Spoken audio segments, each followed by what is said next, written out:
3, 2, 1. You ready? You're listening to the Real Pineapple Podcast Network.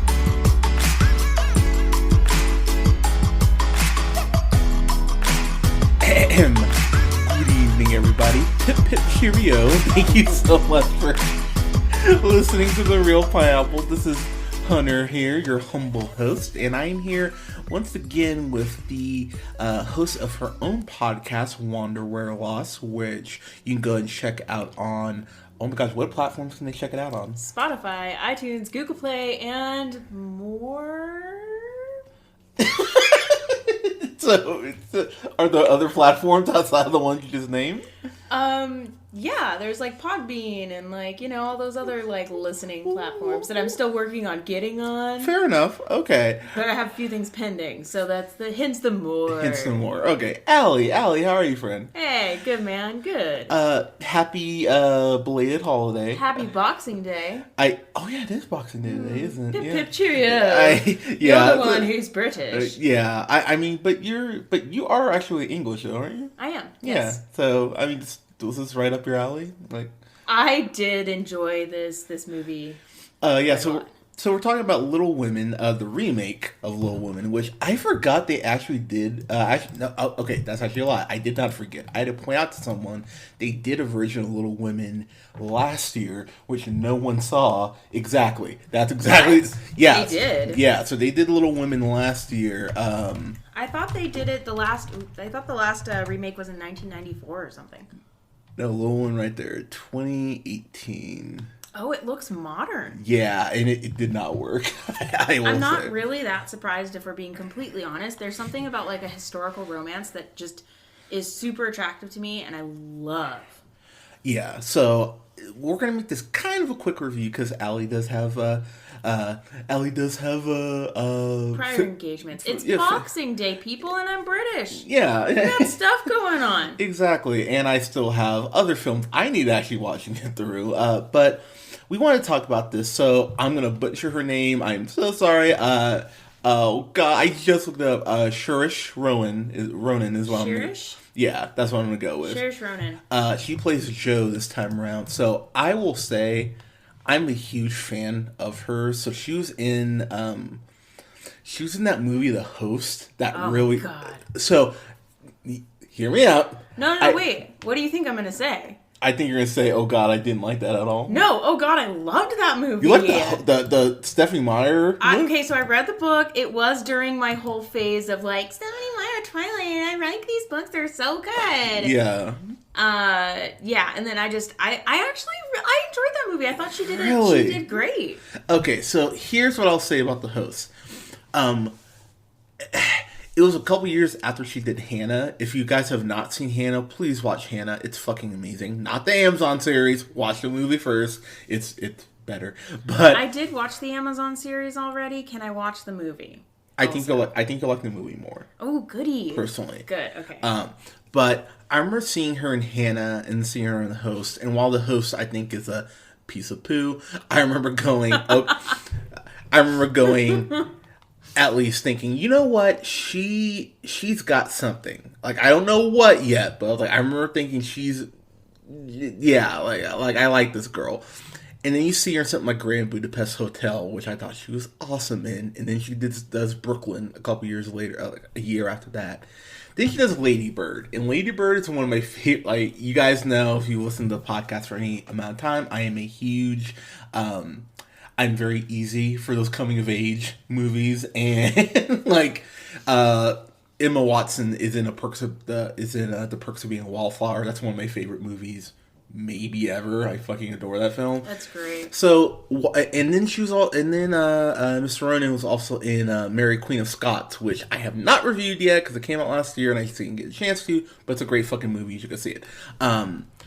So, watching this, it's the same lady who did Lady Bird. It's Greta Gerwig, and this does follow just very much the book. Jo is she's the quote head unquote of the household. Emma Watson plays Meg.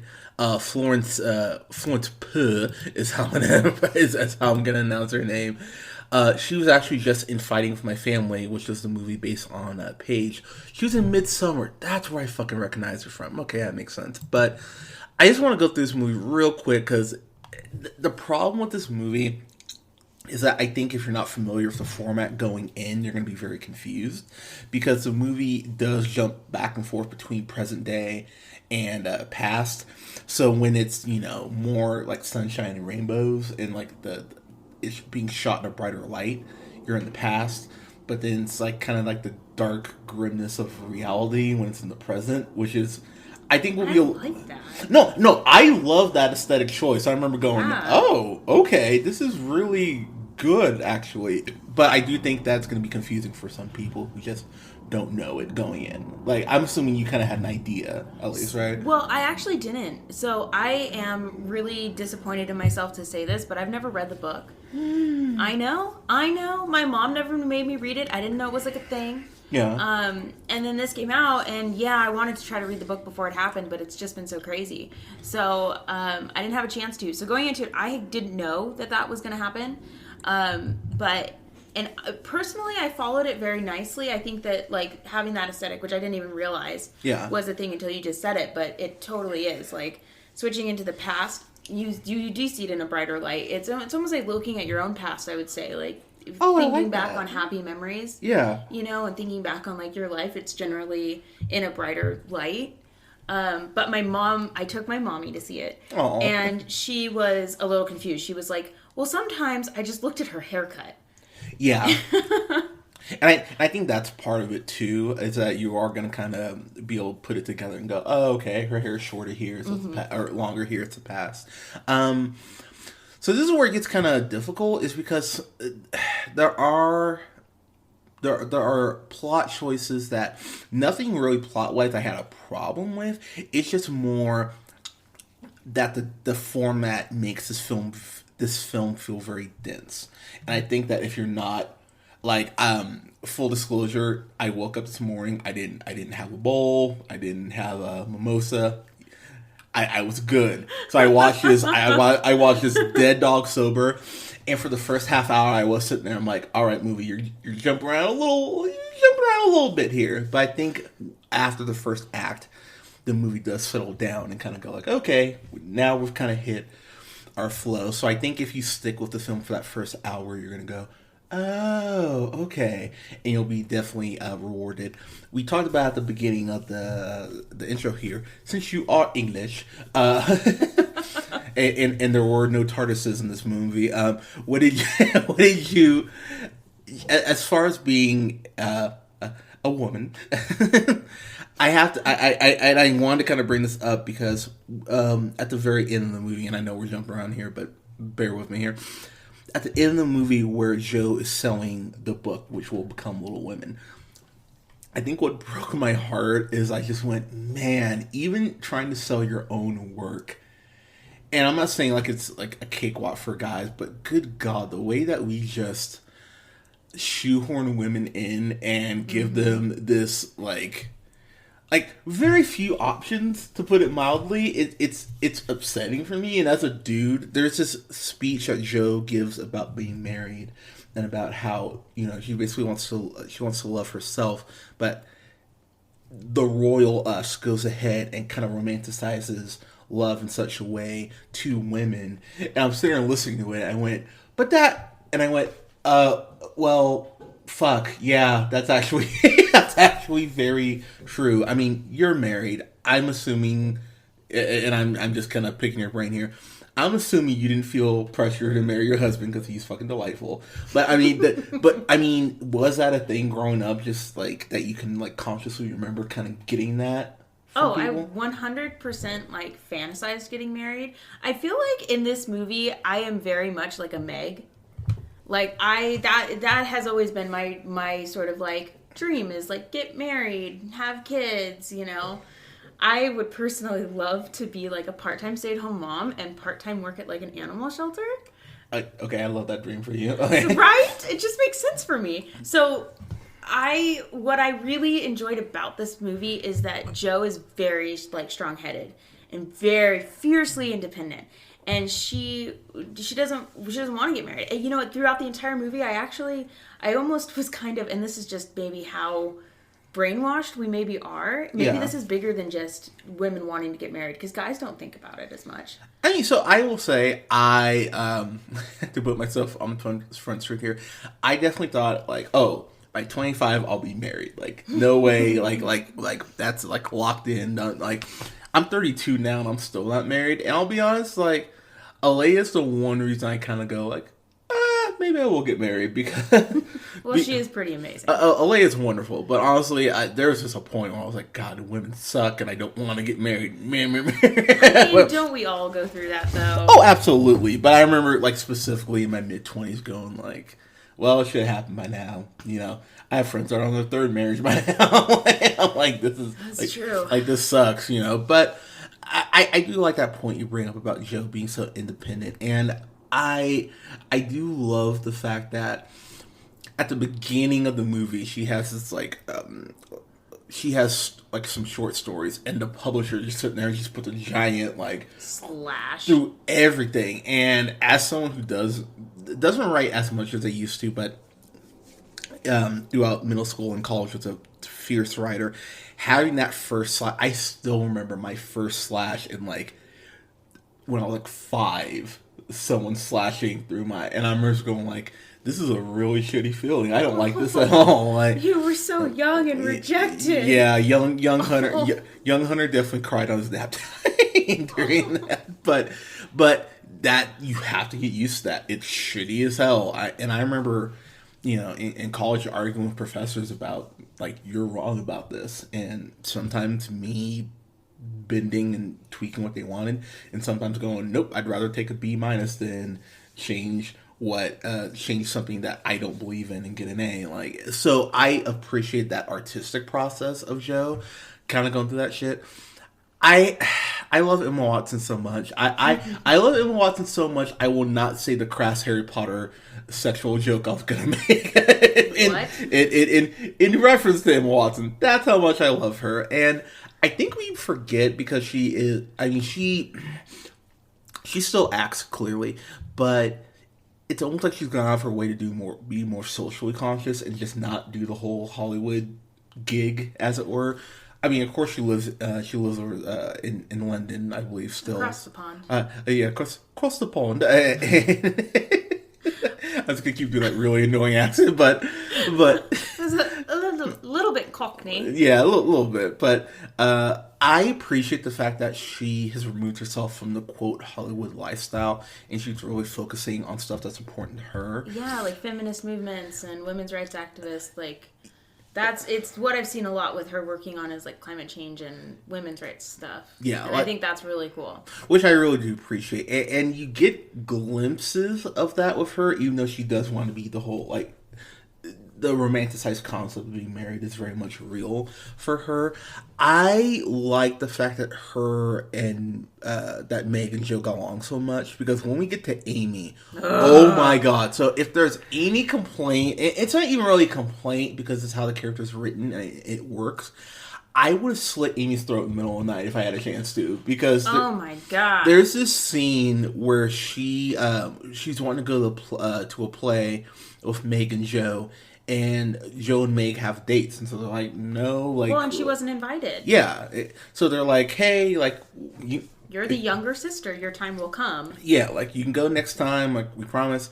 So they leave, and Amy goes ahead and goes into Joe's like drawer and burns, like, all of her writing, and I was like, oh girl, if you had done that to me, I seriously, there would have been ass kicking. And Joe, rightfully so, basically, like, tackles her and starts slapping her, and I was like, yeah, cat fight. No, but like, Hunter. Yeah, pull her hair, but where's mud where you need it? But also, like, that hurt my heart, because I thought about the concept of if someone went through and deleted, you know, all my logos or all the backup recordings, all that, how I would choke them until like. Well, and when that day and age, you know, because we're talking this is like 1850, you know, 1860, somewhere around there. In that day and age too, it's not like you have copies It's not like you typed it out on your computer, so if something gets deleted, it's in the cloud. Like, it's gone. It's gone. And to, like, because I used to write short stories, and to, like, rewrite something, it's never the same again. No, it's not. It never is. After she did that, oh my god, I wanted so badly to, like, cut off all her hair in the middle of the night. I thought the same thing. I was like, oh, you should just, like, shave her head. Yeah, just go cut off her hair. Yeah. Because she clearly cares a lot about beauty. Yeah, she's very vain in that way. She is. And she is very whiny and just me. And I hated it. Yeah. But I think... But it had the desired effect, though, because you are supposed to hate her. Or dislike her at the very least. And I definitely disliked her. In the same way I disliked Meryl Streep's Aunt March, which I got, like... At this point, Meryl Streep, she's one of the best of all time. We get it. Gets multiple award nominations, blah, blah, blah. But seeing her in this, and she's not in the movie a lot. She's maybe got 10 minutes of screen time, but she does, she maximizes her time, which I really did appreciate. I'm like, okay. Like, you know, again, it's Meryl Streep. She's kind of good at this.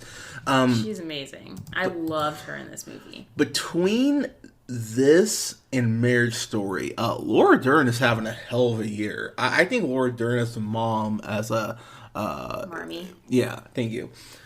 I thought she was just amazing, and you really do feel that kinship she has with her daughters. That, I'll be honest, made me go, oh, at multiple points. There are a couple kind of what I call dialogue just spikes, where they're all just in the living room, and they're just, like, all talking to each other. It is so rapid fire. I was like, holy shit, there's a lot of dialogue. Like, okay, like, slow down movie. But it's really cool to see how it feels like the best improv group you could ever see live. Like, it just feels like they're all you know what I mean? It feels like they're just all bouncing off each other like that quickly, and that made me so insanely happy.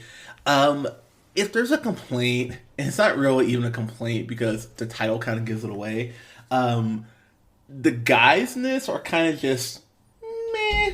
Like, there's not a lot of character development for any of them, I feel. Yeah, I mean, I will say there was one black person in this. Granted, they were working the train, but I was like, hooray, I got one. Like, well, there was also, and I was kind of confused about this with the time frame too. There was also in one of the very beginning, like, dance scenes, there was a black woman dancing with the rest of them. Yeah. And then there was also a black woman with Marmee when she was passing out the, like, bags to keep travelers warm. Oh, yeah. Or something. Yeah. So there was. And I feel like, where did this take place? Was it supposed to be, like, upstate New York, like Vermont?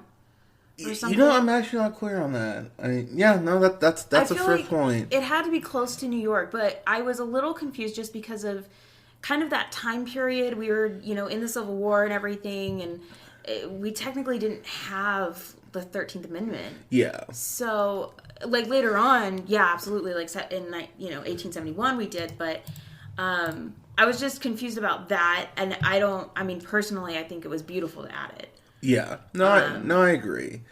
I think for me, my biggest, and honestly, this is just how I feel about the actor, Timothy Clement. I'm really not sold on him yet. I'm really not. Like, I keep seeing him and stuff, and people, like Call Me By Your Name, that's one of those movies I saw and I thought was good, but I wasn't in love with it like a lot of my friends were. I'm just like, sorry, I thought it was okay. Look, just because something deals with LGBTQ issues doesn't mean it's a great movie. Just in the same way that just because someone black is in it doesn't mean it's the best thing ever. Also, the fact that he's fucking, like, an adult and he's 17 in the movie, but no one brings that up, but whatever. Anyways, but I don't know how I feel about Timothy Clement. I will give him this. The fact he was able to work, like, two of the sisters, I give him credit for that. Because, like... Oh, my God. Because here's the thing. Like, women talk in general, so I'm kind of like, alright, he takes a shot, he shoots a shot with Joe. She's not having it, which I went, honestly, that's smart. Like, don't do that. But Amy is just such a vain bitch, she just doesn't really care, and... She has this big speech that she gives him, because he plays Lori. She has this whole speech about how I'm always second to Joe. I'm not going to be second, you know, like, your second choice. And then she marries him anyway. I was like, Really? Yeah, I almost, and he explained, like, because when he was telling Joe about them being married, because they just came home married.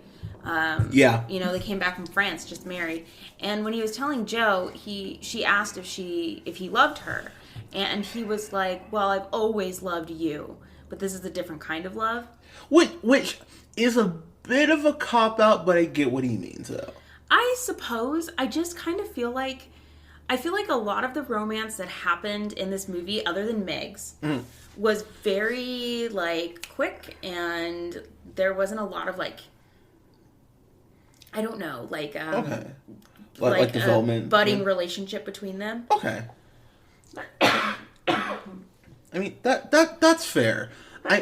For me, my big issue with the movie, and it's not really even a big issue. Like I'm kind of framing that wrong, but I just, whenever Amy was on screen, I just wanted to hit her with something, like just because I thought she was such an absolute asshole. So, but again, that's the desired effect of the movie. I did find Eliza Scanlon, who played Beth.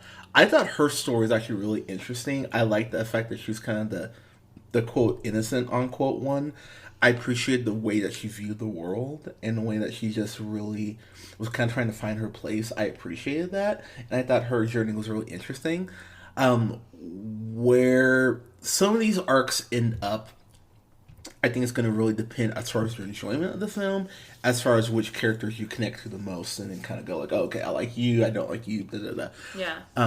Last thing I'll say is before we get to grades here, I'm just so happy for Bob Odenkirk because I've been a big fan of his for so long. I think Better Call him on Breaking Bad alone, he has earned like so much rope with me. It's kind of ridiculous. And I mean, Better Call Saul is awesome. But Better Call Saul is amazing, and I still think about Mr. Show with him and David Cross, of course. That was the first time I remember seeing him, and he's just become one of my favorite actors. Whenever I see him in something, I had no idea who's in this. So when he comes home as the patriarch, I was like, "Oh, Bob Odenkirk, hell yeah!" So I'm always just happy to see the guy. And the guy who played James Norton, who played John, who gets married to Meg, I really liked their story. I wish I would have gotten a little more of that. As far as them being married, I was like, "Oh, this is interesting," and I didn't get enough. So I wanted a little more, but. I mean, those are mild criticisms at best. Yeah, I mean, the movie's already like 2 hours and 15 minutes or something. Yeah. So I feel like they put in a lot of details there, but I also would have liked to have a bit more with the marriage with Meg and John. Yeah. Because I thought, I don't know, I mean, we did get all the details of like their budding romance, and she liked him even though he was penniless and that sort of thing. But I mean, like they had kids. You saw them for like 2 seconds. I know. I was like, oh, okay. Some more context on it would have been nice. Yeah. But you're gonna be kind of sad with me or mad. Not mad. You're never mad. But I was really shocked to see Bob Odenkirk in this. Okay. I love him. I think he does an amazing job in Better Call Saul. He did a great job in Breaking Bad. I haven't really seen him in much else. Okay. That's a me problem. Not that he hasn't been doing things. Yeah. But when he came back as the father, I was like, does this work? I think it's the voice. I think it's his voice. But the entire time, I was envisioning someone kind of like Chris Cooper, who plays Mr. Lawrence. Okay. So the entire time, when I was envisioning the father, I was thinking about someone kind of more, I don't know. Maybe it's because I've only seen him in Better Call Saul, where he's sleazy. I more of like a classically trained actor. Classically trained actor, and someone who's very upscale. Yeah, keep sounding like Amy. Go ahead, dude. I only like my actors this way, but that's not what I'm saying. I was just surprised, and I'm not quite sure if I loved him as the dad. Okay. I think he could have played Mr. Lawrence beautifully. I mean, yeah, he probably could have, but I was happy to see him in as his dad just because it may not be a role people expect to see him in, and he's not in the movie a lot, but I really did enjoy the screen time he did have. So, yeah. I will say too, Mrs. March, couldn't give your husband a kiss when he came home from the war. I was kind of like he barely gave him a hug. I was kind of like, the hell, like he just got back, probably hasn't seen a woman in Lord knows how long. Like, give him but he got hurt, and she went and left to take care of him. I know, but when he comes back, because they show it in the flashback where he comes up and sees all the girls, and she's there, and she doesn't like give him a hug or anything. I mean, maybe it's because his voice is weird. I was like, whatever. Anyways, so getting to grades here, I still have more stuff to watch. I don't know if this will be in my top 10. If it's not, I'll probably just miss it. But I just enjoyed the absolute hell out of this. I'm gonna watch it again before. Before we get to before we kind of ramp up on Oscar season. This is a solid A for me. Absolutely enjoyed the hell out of it. Few nitpicks aside, solid A for me. Allie, what about you? So I typically rate high because I enjoy a lot of different things. Mm-hmm. I thought about this a lot on my drive over here because I just saw it, so it's fresh in the mind. And I think just one of my biggest criticisms for it, and I'm sure they can't help us probably how the book's written. I don't know because I haven't read it. I probably should. But what I don't love is just that the romances are so quick. Okay. And I really enjoy movies that give you that final, let's think on this type of feeling. And I didn't get that with this movie. Okay. I still loved it. I love historical romance movies. I love just historical movies in general. Yeah. It's like one of my favorite things. Especially like the 1860s, 1870s. Great time. Not so much to be a woman. Or a minority. Or a minority. But I romanticize that time period for God knows what reason. Yeah. That being said, because like the romance was just kind of so fast and there wasn't a lot of like building of it. Mm-hmm. Like Frederick, that's how you say his name, I think, right? Mm-hmm. We saw him for like a few scenes and that's it. Maybe 3. You know? I feel like, and I just kind of felt like, Joe lived in New York for a while, so they had plenty of time to get to know each other. But I just kind of felt like they didn't know each other well enough to just be in love all of a sudden. And that really bummed me out a bit. So with that being said, I would probably go an A-, maybe a B+.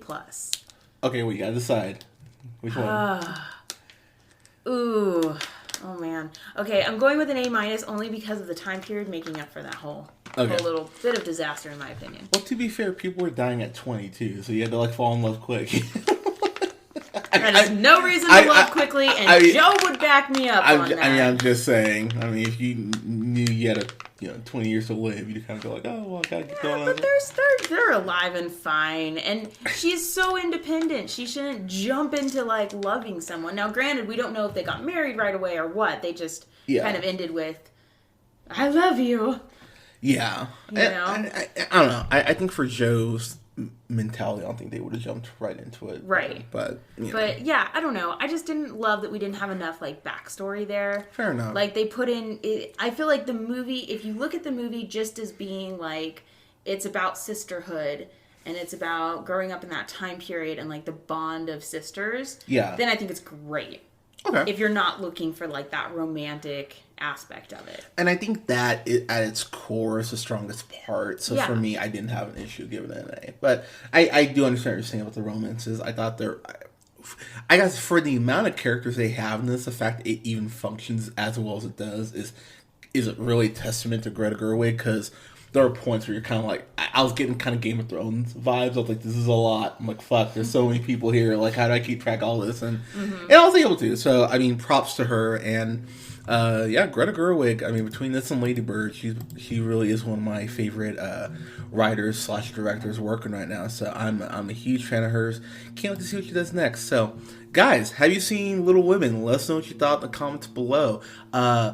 Allie, I know you said at the beginning of the podcast, but if you would please tell people where they can find your podcast, please. Yes, so it's called Wander Where Lost, all about basically traveling.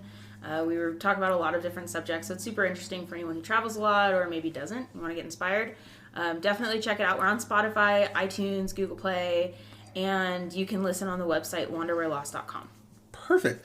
And then you can go ahead and find The Real Pineapple on Facebook at The Real Pineapple. You can go ahead and listen to us on SoundCloud, Apple Podcasts, Google Podcasts, Podbean, Stitcher Radio, and Spotify at The Real Pineapple. Follow yours truly on the Twitter at JHunterRealPineapple. You can follow Colin on Twitter at TheReal, that's REEL, O'Neill. And you can follow Scott on Twitter at Nearmanthefirst. Guys, thank you so much for your support, for listening. We'll have reviews up in the next week for The Irishman, as well as our Christmas series will continue with, unfortunately, a Medea Christmas, which I'm going to watch here in a little bit. Oh, God, yeah, trust me, I'm not thrilled about it, but it will make for a fun review. Guys, thank you so much for listening. We'll talk to you guys soon. Take care.